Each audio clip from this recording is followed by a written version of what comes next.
forgot why we do what we do. I'm actually more nervous than before. Makeup and talking at the same time is really hard. Hello everyone! So the idea for today is basically I wanted to challenge myself to create this makeup look that is a bit of a pink eyeshadow, a bit more intense than what I would normally go for, while addressing this issue of quarter-life crisis. So I know the current pandemic situation is the crisis that we should be facing, but honestly speaking, quarter-life crisis has been something that I always found is under-addressed. It's 2:30 in the morning right now and I just got all the rough cut done, realizing that doing both things at the same time right now is really not my forte yet, but I did try to make the best use out of all the footage that I have, so the sequence might seem a little bit odd, but I hope you guys do enjoy it. Let's begin with foundation. I am using this Dior Backstage. It is a fairly sheer foundation, but that's why I always emphasize that you need to have a good skin, like a good canvas to begin with. I normally just apply like a thin layer. I'm using this sponge. It's really dirty, don't judge, but we'll go with this. So I will only do one layer of foundation usually, because I think one layer is enough, unless it is going for events and stuff, then I would put more layer. I know there is, like, before I use this I actually like to dam it with water as well, but actually I've seen videos saying that when you dam it with water, even though it blends better, but actually it will take up more product. Did you all know that millennials actually are one of the generations that experience the highest level of stress as compared to other generations, which lead us to experience these feelings, what we call quarter-life crisis. As for concealer, I'm usually using this from Tarte. So far I really like this. I think the coverage is better. So what inspired me to talk about this video is a couple months ago I did travel to other countries to visit my friends, and those are like my really close friends that I hardly get a chance to meet them anymore. Our current state is basically we are performing quite well, achieving what we want in life, and we are doing alright, but at the same time, like for our age, we are also sort of in the situations where we are really in our comfort zone. I feel like everyone is so stuck in a stage where we want it to be better, but we don't know how, especially with the social media. We keep seeing that people are becoming entrepreneurs at a much younger age compared to us, but literally not everyone are in that entrepreneurship game, or not everyone are able to take such a risk. So lots of my friends, and myself included, we feel really stuck in situations where are we heading? Should we move to another company, or should we start our own thing? What exactly it is we should do. For the shadow, I'm actually using this wedge. It's from MAC. I began my career and my life with really knowing that what I wanted to do. I was very clear that I always wanted to be in the beauty industry, and I really love it because it is an industry where it helps people to become prettier and feel better about themselves, and I like that kind of feelings where I'm putting my marketing effort in helping other people to solve their root cause. But what I wanted to achieve in my life, what and the how, is not consistent with what I'm doing day-to-day basis. Hence, I was feeling stuck at a certain situations and feel like I'm just not able to move forward. So people like me, I started with knowing what I really wanted to do in my life. I thought that I knew my why, but I never knew that actually what I do and how I did it wasn't being consistent with my why. I've actually switched to pink tone for a while now. Look at this whole pink that you can always already hit the bottom. That's how much I actually love pink shadow, because I feel like it brings out the brown in our eyes. I don't know if anyone uses this method. Actually, Sephora sell this sponge thing for I don't know how many dollars it is, but I'm not sure even Malaysia has it, because I definitely saw it. But actually, is that sponge things where, you know, girls used to tie it as a hair bun. It's literally the same thing, so I don't think you need to get it from Sephora for this. For the darker shades of pink, I like to use this palettes from ColourPop. I think their color is really pigmented. Yeah, I'm using this. It's very dirty. I'm using this color over here. It's called Fourth Night. I usually only do this kind of makeup when I go to event. Like on a day-to-day basis, it's not going to be as pigmented. Straight up, I would like to add more intensity of that pink that I usually have. Try from this Huda Beauty palette. I'm using this corner color here, which I have no idea what's the name. I thought it's actually going to be very pigmented, but it is actually not as pigmented as I thought it should be. So what I'm trying to do here is just to add a deeper color at the corner of my eyes. Right now I'm using this downright color from Colourpop palette just to blend everything together. It's a bit more experimental.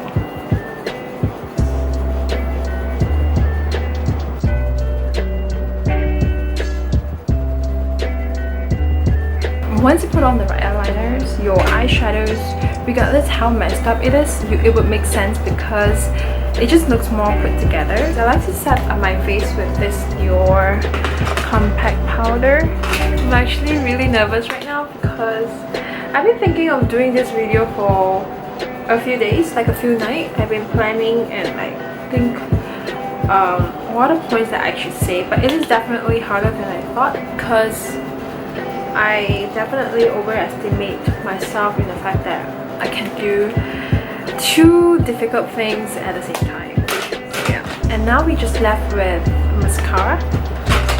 I wish I knew how to put on a falsies, but because my eyelashes are actually okay, so most of the time I don't put on falsies. So the ideal effect of mascara that I always like to have is like it's volumized, but it's not waterproof because waterproof is like so freaking hard to remove. Can you see the differences? Like it instantly opened up your eyes. And this is just like one coat.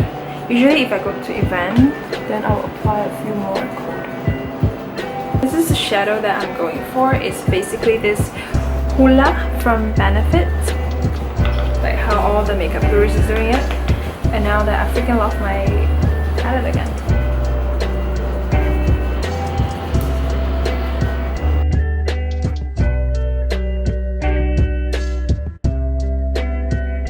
Because of the stress that I have, I feel like my hair are like, I'm losing my hair even more these days. So I like to just put it on top of my forehead. Blush, I'm using none other than NARS Orgasm. I like this because this is very sheer and natural. I think since our eye is so pink already, I'll just like to keep this a little bit more low-key. Eyeliner, I'm using this one from Tarte. I'm not sure if my camera is actually picking up the effect. It's very sad for me to see everyone are basically very stuck in life, and these things has always been stuck in my head. Because of this whole lockdown period, it gave me space and time to reflect on things that I have always been neglected. So I finally found some answer and I would like to share with you guys. Basically, your why is not an invention.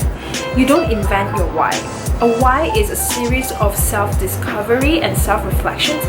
You need to know what you are good at previously, what is your strength, and that wasn't something that you wanted to build up. It's something that you discover what have you did in the past. You wanted to reflect back what you good at, what have you achieved previously.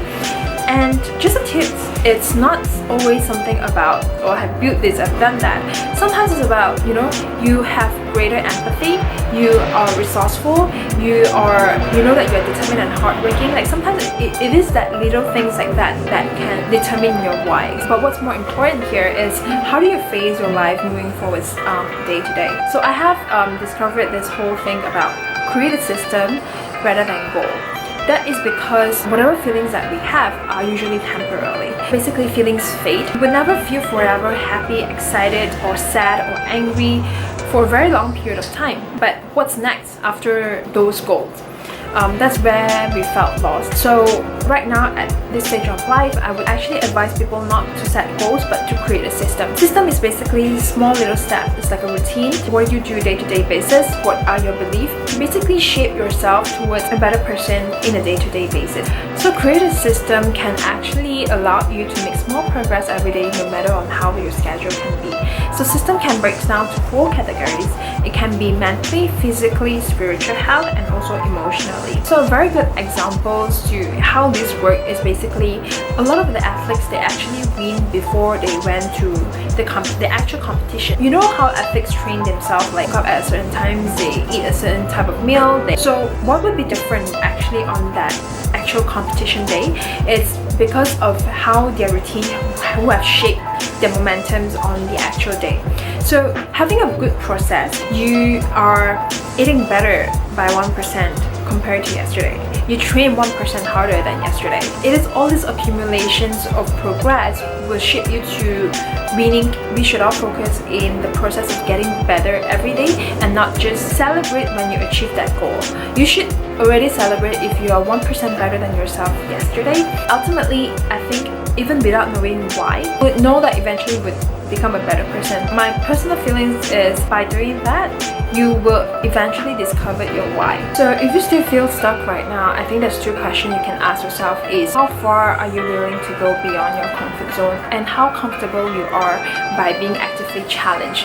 Without these 2, I think if you are happy at where you are and you don't like to be challenged, I mean by all means just go on with your life. But if you're still feeling stuck like I am, I think this 2 question is kind of important to digest. There's just this statement that I came across which is pretty good as well. It basically says by changing your career path doesn't mean that you have given up. It's just that you don't want to be a slave for that routine. So understand that you do have a choice. So that's the end of this video. I hope that it gave you some inspirations on how to not feeling stuck and challenge yourself during this whole lockdown period. So take care, thank you for watching.